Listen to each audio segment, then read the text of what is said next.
If we're able to really hone in on those specific topics that are truly keeping your audience up at night and really focus on that instead of doing generalities and covering general topics, I feel that we have a better shot at attracting, and getting the audience to actually show up.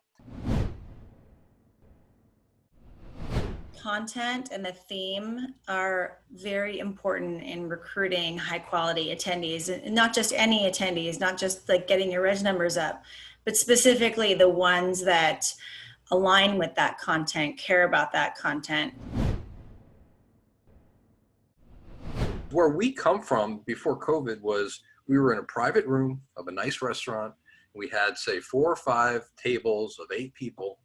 And we wanted to make sure that everyone at that table got a chance to get to know each other. And we also wanted to make sure that the sales reps for our clients who would sort of host those tables had an opportunity to get to know potentially 5, 6, 7 prospects at one time.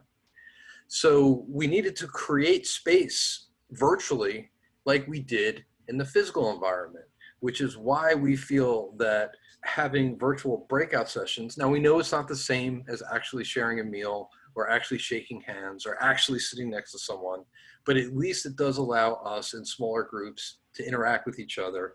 And it does allow for sales teams to have smaller focused conversations. And just like we did with the face-to-face events, we also recommend to our clients that they plan the breakout sessions so that, we match target accounts with reps, and we try and place those people at those virtual sessions, just like we used to place them at the face-to-face lunch events at the table.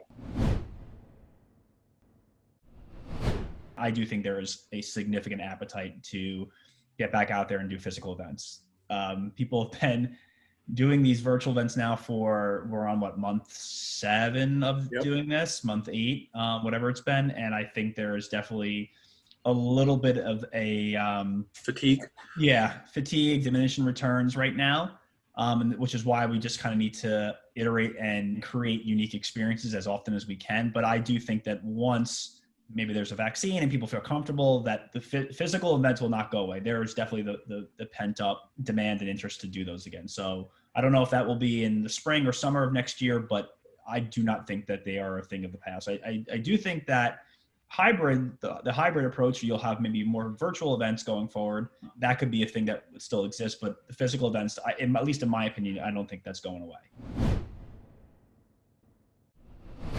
The tactics now need to include both, right? Like that hybrid. You have to give that option. You have to give that digital option as well as that face-to-face. And it really depends on the person, are they comfortable going out?